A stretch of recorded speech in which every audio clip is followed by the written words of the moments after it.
Annenberg Media. Additional funding was provided by this and other public television stations and the Corporation for Public Broadcasting.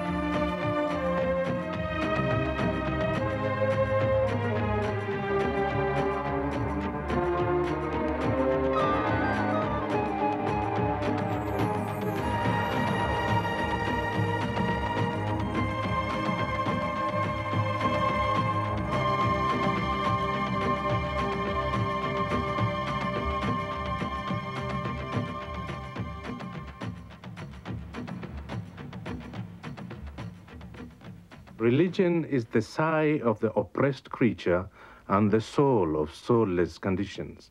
So said Karl Marx.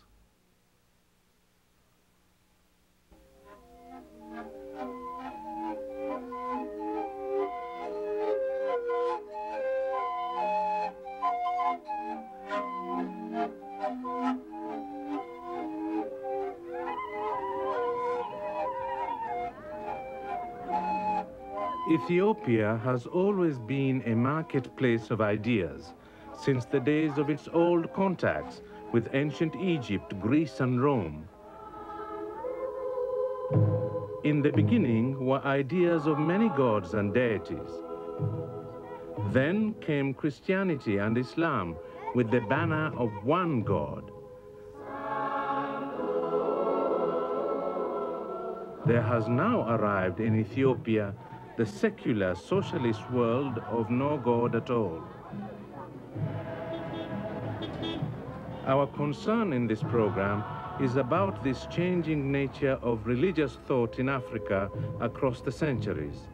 Is Ethiopia's transition a lesson for the whole of the continent? Marx believed that the poor were hypnotized into bearing their burdens by the promise of better things beyond the grave. This view is now shared by the new rulers of Ethiopia. A tradition of divine kingship has been supplanted by the politics of revolution.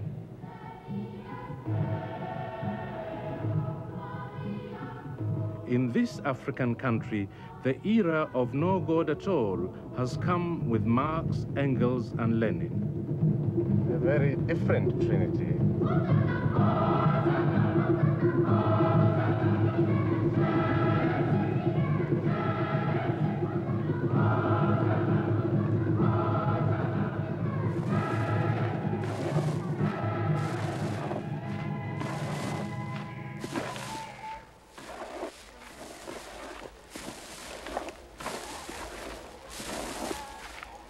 For centuries, Africans have grown up surrounded by many gods, the spirits of ancestors and the gods of nature.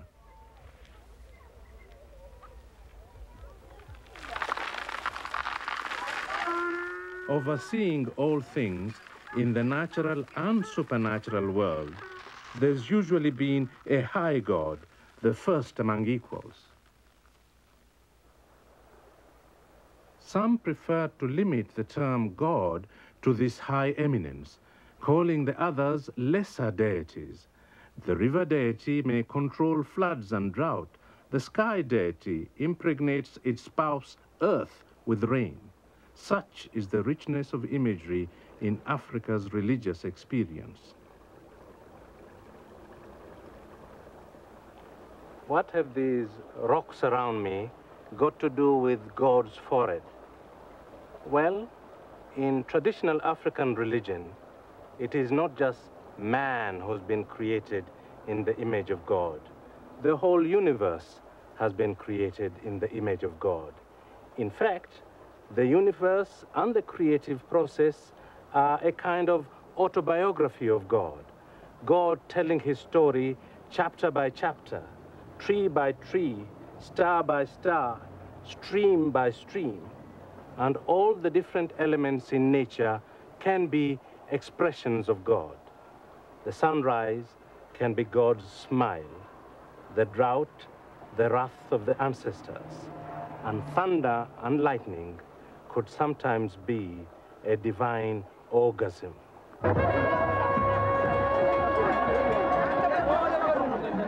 According to Marxism, revolution, not God, is divine. Indeed, for Marx, the supreme being for man is man. Thus the philosophy of no God now being promoted in Ethiopia. But these Ethiopians are still steeped in the ancient rites of Christianity and the belief in one God. Christianity did not arrive in this continent with David Livingstone and other Western missionaries. It's been here a long time, well before it ever reached the shores of England. In fact, there were black African Christians before there ever were British Christians. And ceremonies of this kind, Christian ceremonies, have been observed in this continent for a millennium.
The Christian monastery was first developed in Africa.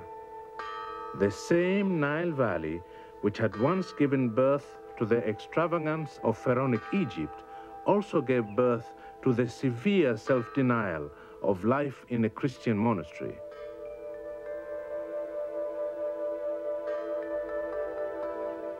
According to the Coptic Church, the keys of God's kingdom had arrived in the Nile Valley with St. Mark in person during the early years of the Christian era.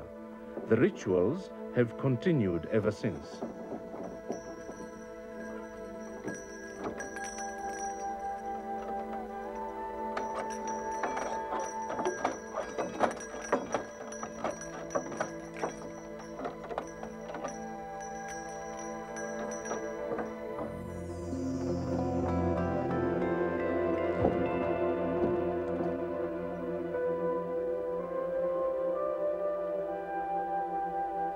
The paintings in this monastery do not seek to portray heroic figures as black.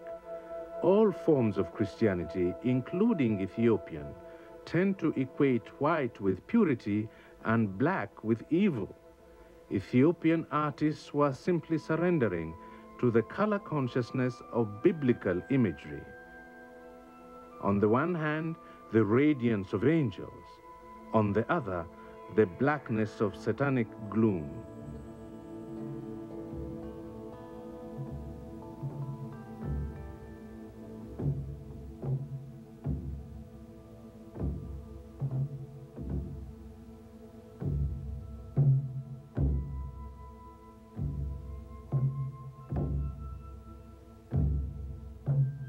The God of Ethiopian Christianity has an ear not just for the church organ and Handel's Messiah, but also for the slow insistence of the drum in an African monastery.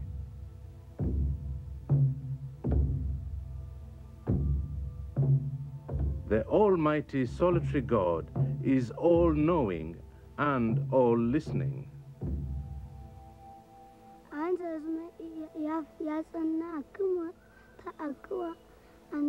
Ethiopian scholars were reading and writing before they became Christian, and long before England was taught the Latin alphabet by the Romans.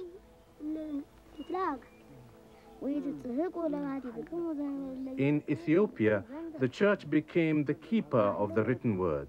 Christianity has often been a fountain of literacy, and literacy the memory bank of culture.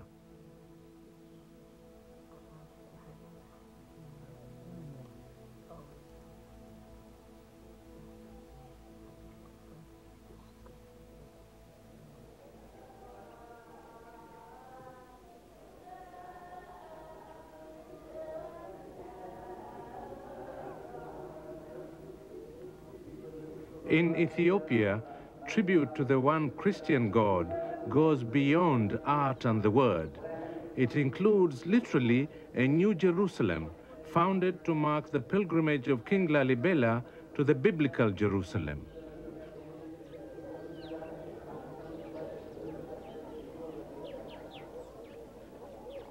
Over 700 years ago, Ethiopians carved their Christian shrines out of the living rock of Africa.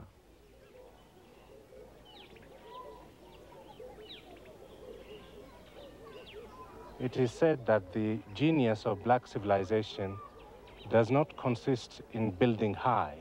It consists in digging deep. As one black poet has put it, my negritude, my blackness, is no tower and no cathedral. It delves into the deep red flesh of the soil. Well, in this part of Ethiopia, nature has built high. Man has dug deep.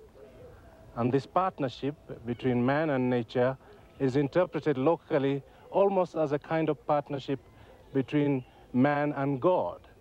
There are stories about angels descending to help these constructions and excavations. There are stories about God being the hidden architect. Well, we don't have to take these stories literally, but they do amount to an affirmation that these excavations, these constructions, are a miracle in their own right, a grand design both of African value and of universal significance.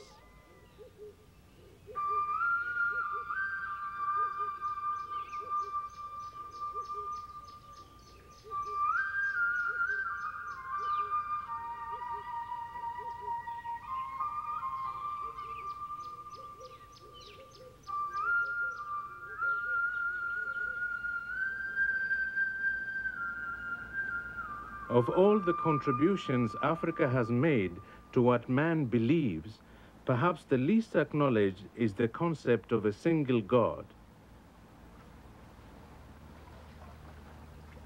2,000 years before Muhammad and 14 centuries before Christ, the Pharaoh Akhenaten led Egyptians into their first experience of worshipping one God. And the greatest manifestation of that single God was the sun.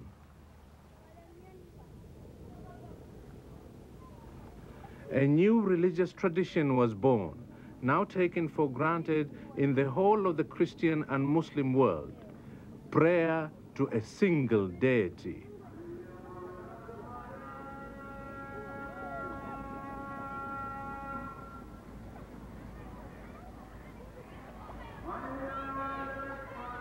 Muslims do not worship any celestial body, but the moon is central to their calendar. Believers are obliged to fast during the holy month of Ramadan. Only the sighting of the new moon with the naked eye can proclaim that Ramadan is over.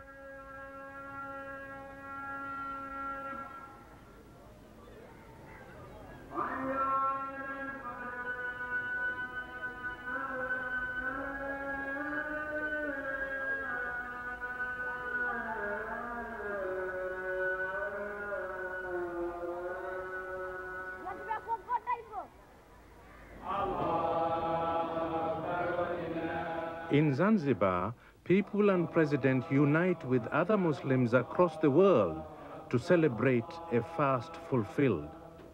Allahu Akbar. Allahu Akbar. Allahu أكبر الله أكبر الله أكبر الله أكبر الله أكبر الله أكبر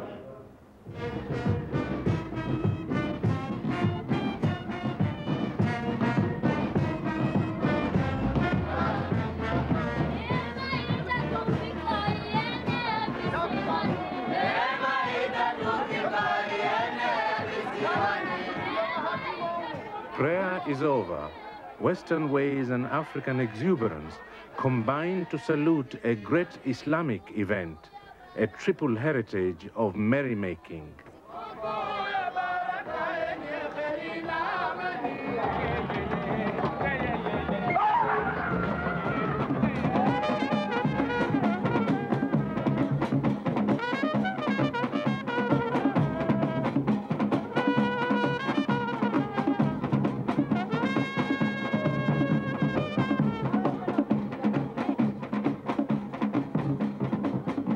There is a sad face of Islamic ritual in Africa, as well as a festive one.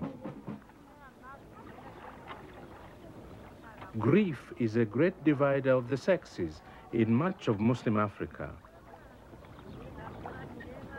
This is the female side of an Islamic funeral at Nubia in southern Egypt. But the body is not here, nor is the coffin. The men carry the body elsewhere. The main ceremonies of birth are entrusted to women, but the main ceremonies of death are given to the custody of men.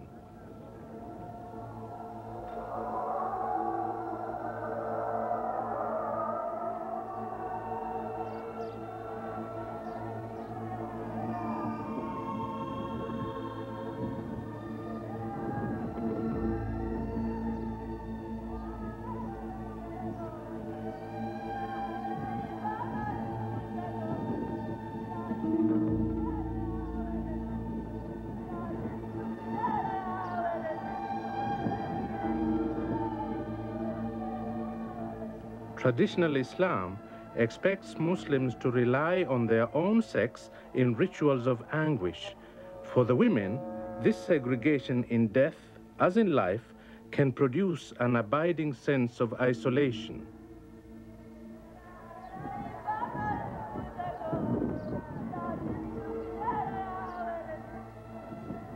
But the influence of Africa and the West is slowly loosening the bonds of segregation.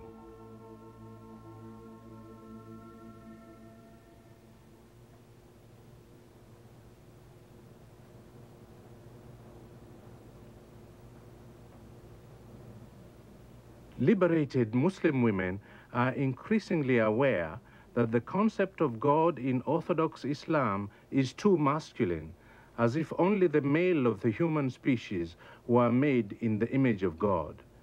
But now, in African countries like Somalia, the boundaries between the genders are being redrawn. Somali women are now beginning to rival men. But this changing status of women is part of a wider challenge to Islam.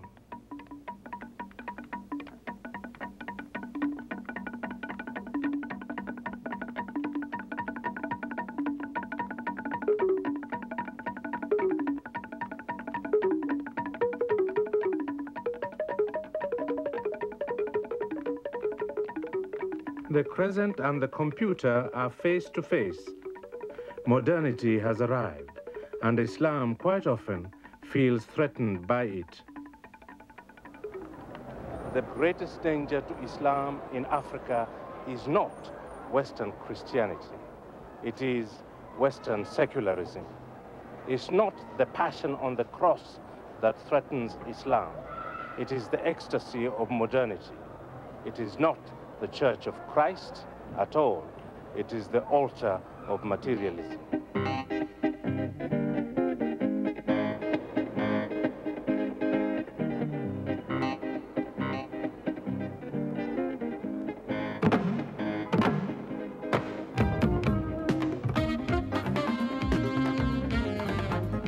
Nowhere in the Muslim world is this war between Islam and Western temptations fought out more vigorously than in Africa.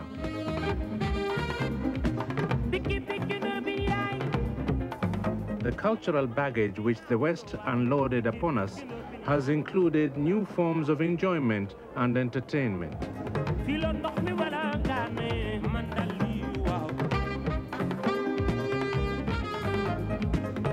Tradition has grappled with temptation. Some of us have succumbed. Others have been morally victorious.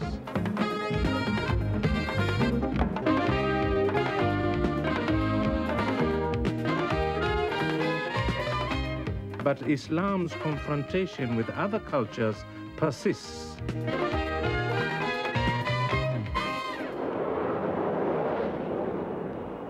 There are moments in Africa when this clash of values explodes into violence.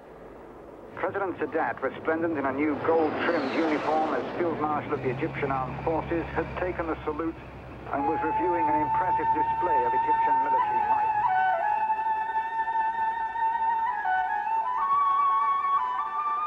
Cairo, 1981. The President of Egypt is caught up in this clash. Anwar Sadat pays with his life.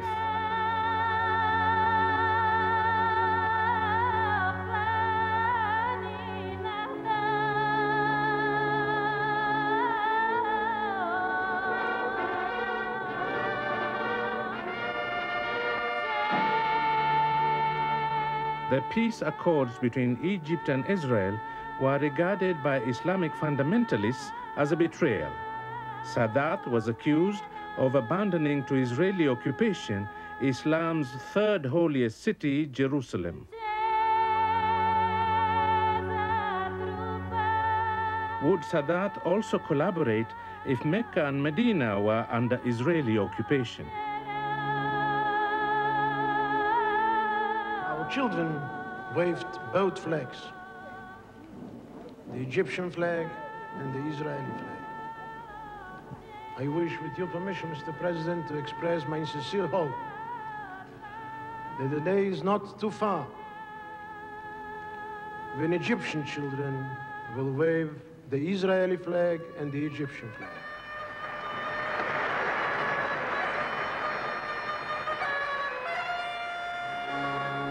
The memory of the Muslim fundamentalist is long. African history resounds with battle honors gained in jihads or holy wars against traitors and foreign threats.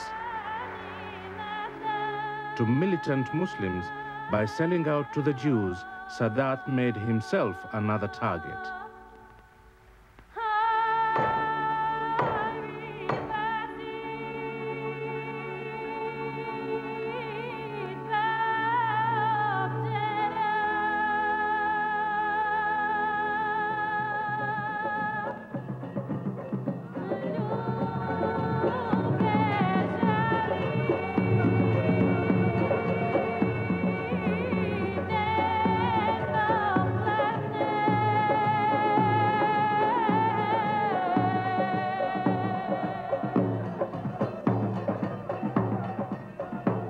Different versions of Islamic fundamentalism are emerging, from Zanzibar to Zaria.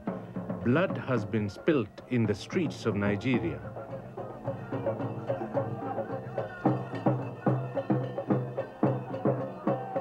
For the dancing dervishes of Sudan, piety and patriotism are at one in the defense of Islam.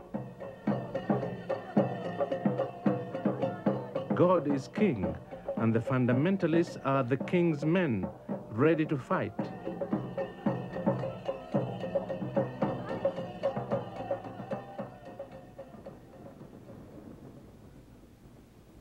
In traditional Africa, in the Africa of the pharaohs, two fundamental preoccupations were royalty and death. Centuries before Muslims and Christians turned God into a king, ancient Egyptians had made kings into gods, and these Egyptian gods had come to terms with death in a uniquely African way. You know, Some civilizations have built tombs, impressive tombs, as a tribute to the dead. The ancient Egyptians built tombs as a refuge for the dead. Some cultures have built monuments to help the dead be remembered. The Egyptians built monuments to help the dead live on, a kind of quest for eternal life. And so these pyramids were built to enable the royal dead to maintain the standard of living to which they were accustomed. That perhaps is the essential difference between the culture behind the Taj Mahal and the culture behind the pyramids. The Taj Mahal is a love poem in marble. The pyramids are immortality itself in stone.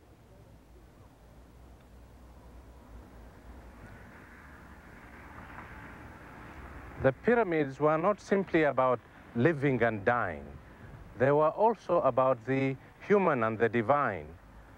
You see, the ancient Egyptians never drew a sharp distinction between God and nature. The pharaohs were themselves often gods, and gods quite often took the shape